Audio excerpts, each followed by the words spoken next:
Je crois que je ne me suis pas trop posé de questions en fait.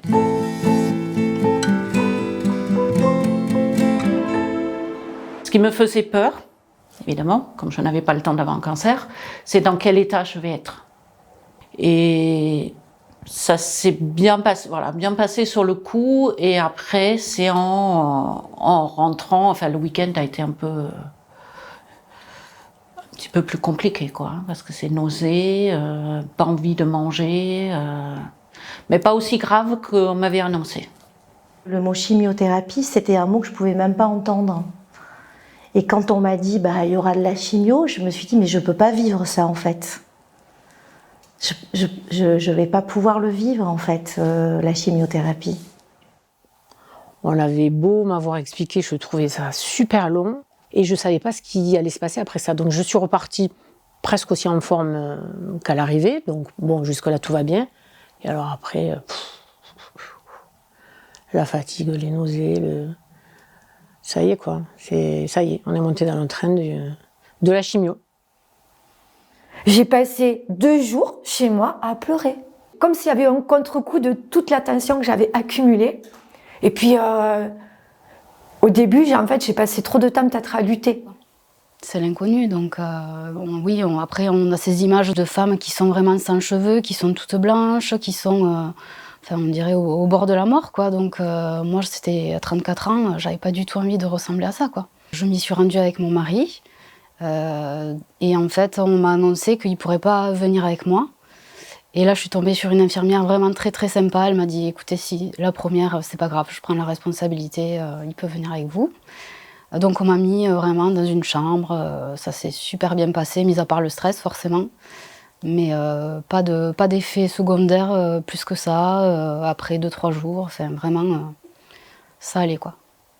J'étais hyper euphorique, je rigolais beaucoup. La première chimio, vraiment, c'est comme si j'avais bu 10 shooters d'affilée, quoi. Voilà. Et je suis ressortie de là avec cette impression de tanguer, comme si j'avais fait une soirée arrosée. Voilà. Et les choses, après, ont dégradé au fil du temps, quoi. Parce qu'il y a ce couloir qui arrive au service oncologique et puis il y a des portes vitrées qui s'ouvrent comme ça. Et je sais qu'une fois que je vais avoir passé ces portes vitrées, ma vie ne sera plus jamais pareille. J'en ai déjà conscience avant la première chimio. Et quand on se retrouve à cette première chimio devant le comptoir des infirmières, là j'ai un peu l'impression d'être dans un film en fait. J'ai l'impression que c'est pas tout à fait réel tout ça en fait. Et puis à un moment donné, c'est parti quoi. On nous grippe, et puis on regarde la poche, et puis on voit les liquides passer les uns après les autres dans ces tuyaux en se disant ok. Là j'y suis en fait. Là c'est plus un film. La première chimio, j'y suis allée comme si j'allais à l'hôpital pour une consultation. Et comme c'était la première fois, j'avais pas assez de recul. Et je rentre à la maison et je me sens pas bien du tout. Et c'est là où là j'ai pris vraiment un coup, un choc, parce que je m'attendais pas à ce que la chimio soit aussi violente.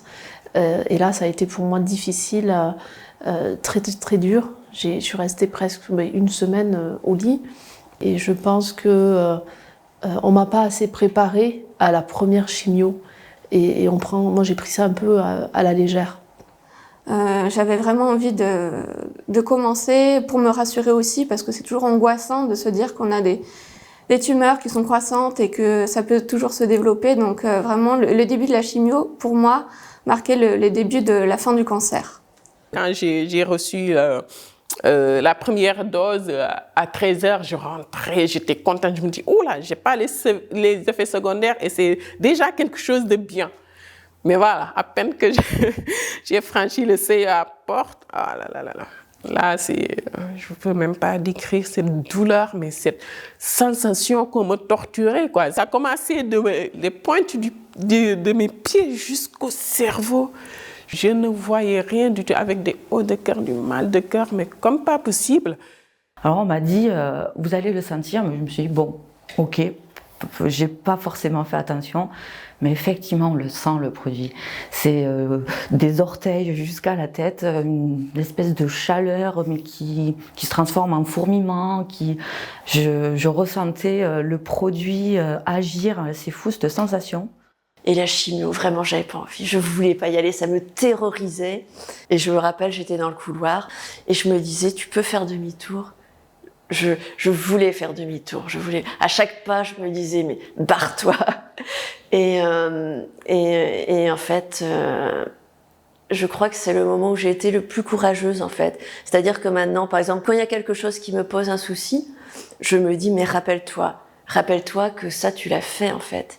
Je ne savais pas ce que c'était une chimio, je ne savais pas comment ça allait se passer, même si on nous indique les conséquences, etc., ben c'est l'inconnu. Il fallait que je gagne et mon cerveau s'est arrêté sur ça en fait, sur le combat et gagner. Donc tout ce qu'il y avait après n'était pas grave, c'était futile par rapport à ce que j'allais gagner, c'est-à-dire la vie et rester là pour mes enfants. Maintenant que je sais que c'est acquis, c'était quand même costaud.